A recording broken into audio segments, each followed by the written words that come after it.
السلام علیکم دوستو، کیسے ہیں آپ سب؟ آج میں آپ کے لیے بہت ہی پیاری باتیں لے کر آئی ہوں جو معراج کے بارے میں ہے، رات جاگنے کے بارے میں ہے اور رات جاگے تو کیا کریں اس کے بارے میں ہے۔ تو آئے اب ہم سنتے ہیں۔ سورہ ابراہیم آیت نمبر 5 کہ حکم خدا بندی ہے، ترجمہ کنز ایمان، اور لوگوں کو اللہ کے حکم، اللہ کے دینوں کی یاد دلاؤ۔ اس آیت میں اللہ پاک کے خاص دینوں کو یاد کرنے کا حکم دیا گیا ہے، اور اللہ کریم کے خاص دین وہ ہیں جن میں خدا بندی کا کوئی خاص انعام ہوا ہو۔ اب غور کریں کہ شب معراج اللہ تعالیٰ کے نبی صلی اللہ علیہ وسلم اور امت پر خاص انعام ہوئے ہیں یا نہیں؟ یقیناً ہوئے۔ تو اب حکم قرآنی پر عمل کرتے ہوئے ان دنوں کو یاد کرنا چاہیے یا نہیں؟ جواب تو واضح ہے، یقیناً ان خاص دنوں کو یاد کرنا چاہیے، اور سنی اسی حکم پر عمل کرتے ہیں۔ سورہ دوحہ آیت نمبر 11 میں ارشاد فرمایا گیا ہے، ترجمہ کنز ایمان، اور اپنے رب کی نعمت کا خوب چرچا کرو۔ اس آیت میں فرمایا گیا ہے کہ اللہ تعالیٰ کی نعمت اور احسان کا خوب چرچا کرو۔ اب خود غور کر لیں کہ معراج شریف نبی کریم صلی اللہ علیہ وسلم اور امت کے خاص ہیں، امت کے لیے اللہ عز و جل کی نعمت اور احسان ہے یا نہیں؟ یقیناً ہے۔ تو اسی حکم پر عمل کرتے ہوئے رجب شریف کی 27ویں رات اس نعمت کو یاد کیا کریں۔ پھر یہ بات بھی واضح ہو گئی کہ صحابہ کرام علیہ رضوان اور ان کے تمام تابعین محدثین علیہ رضوان نے معراج کے واقعہ بیان کیے ہیں، تبھی تو ہم تک پہنچے، لہٰذا ان واقعہ کا بیان کرنا سنت صحابہ بھی ہوا۔ سوال تو ان لوگوں سے ہونا چاہیے کہ جو معراج شریف کے بیان کرنے کے ممکن ہے، اور یہ شبہ بیان کرنا کہ مخصوص راتوں میں کیوں بیان کیا جاتا ہے؟ تو جواب یہ ہے کہ اول تو سنی مسلمان صرف اسی رات نہیں بلکہ دیگر بھی بہت ایسی راتیں ہیں جو معراج کے جلسے کرتے ہیں، یاد مناتے ہیں۔ اور دوسری بات یہ بھی ہے کہ چنانچہ اس رات نبی کریم صلی اللہ علیہ وسلم کو معراج ہوئی تو اس رات کو معراج سے خاص نسبت ہے، اسی لیے اس رات میں بطور خاص معراج شریف کا بیان کیا گیا ہے۔ نیز یہ بات بھی قابل توجہ ہے کہ شب معراج منانے کے منکر جو لوگ اپنے علماء کے سالانہ برسی، سیمینار، کانفرنس اور اپنے مدرسوں کی سالانہ بلکہ 100 سال جشن مناتے ہیں، وہ کون اسی آیت و حدیث سے ثابت ہے؟ تو جب ان سب کے بارے میں حدیث سے ثابت نہیں ہے تو ہم منا رہے ہوتے ہیں، لیکن جو شب معراج ہے اس کے بارے میں قرآن سے آیت ہے، منانے کے بارے میں، فاتحہ دلانے کے بارے میں، اللہ کی نعمتوں کا خوب چرچا کرنے کے بارے میں، سب کے بارے میں ہے، تو اس کو ہم کیوں نہیں منائیں؟ تو آج شب معراج ہے، تو آج سے کوشش کریں کہ رات جاگیں، عبادت کریں، اللہ کو راضی کریں، اور ہاں، نماز کی پابندی لازمی، کیونکہ شب معراج جو ہے اس میں اللہ تعالیٰ نے اپنے پیارے نبی صلی اللہ علیہ وسلم کو یہ نماز کی تلقین کی تھی، نماز کے بارے میں کہا تھا۔ تو آگے ہم سنتے ہیں کہ اس رات میں کس طرح سے ہمیں نماز پڑھنی ہے۔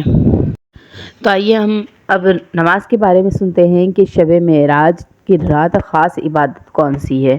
کہ حدیث پاک سے بھی یہ ثابت ہے کہ معراج کی رات نماز پڑھنا حدیث سے ثابت ہے، چنانچہ حضور صلی اللہ علیہ وسلم نے فرمایا کہ اس رات یعنی 27ویں رجب کی رات عمل کرنے والے کے لیے 100 سال کی نیکیوں کا ثواب ہے، جو اس رات 12 رکعت ایک سلام کے ساتھ پڑھے، سلام کے بعد 100 مرتبہ سبحان اللہ والحمد للہ ولا الہ الا اللہ واللہ اکبر، پھر 100 بار استغفار استغفار کرے، پھر 100 مرتبہ درود پاک پڑھے، پیارے آقا صلی اللہ علیہ وسلم پر درود پاک پڑھے، اور ہم درود پاک کی برکتیں خود بھی سن سکے ہیں۔ آپ نے میرے اس سے پہلے والے چینل پہ بھی، پہلے والے ویڈیو پہ بھی سنا ہوگا کہ میں نے کتنی ساری درود شریف کی برکتیں اور اس کے پڑھنے کا مقصد وغیرہ میں نے آپ کو بتایا ہے۔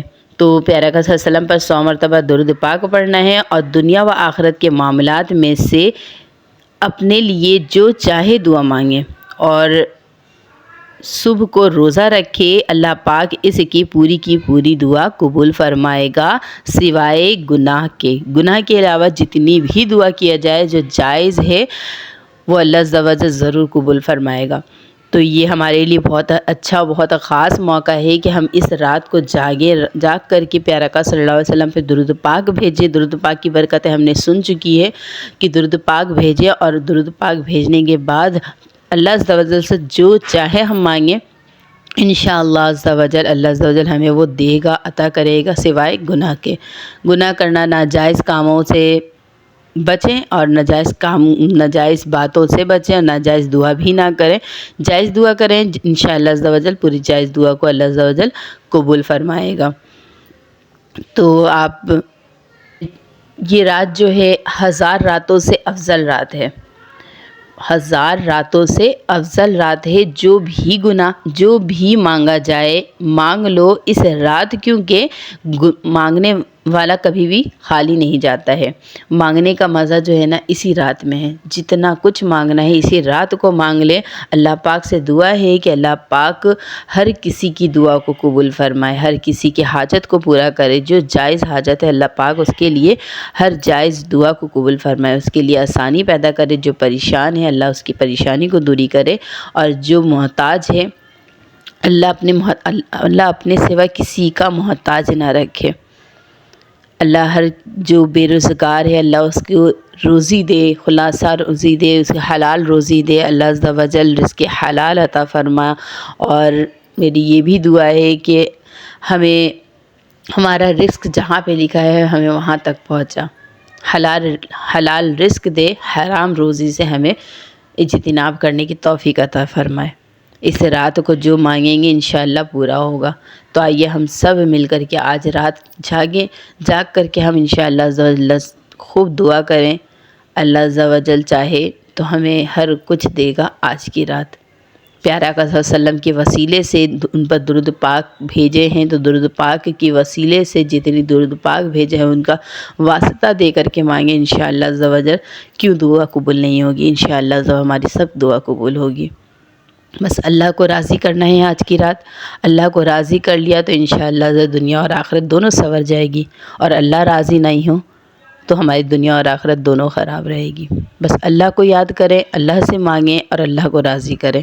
پیارے آقا صلی اللہ علیہ وسلم کا واسطہ دیں۔ پیارے آقا صلی اللہ علیہ وسلم اللہ عز و جل کے بہت محبوب ہیں، تو ان کا واسطہ دے کر کے اپنی دعاؤں کو قبول کر لیں۔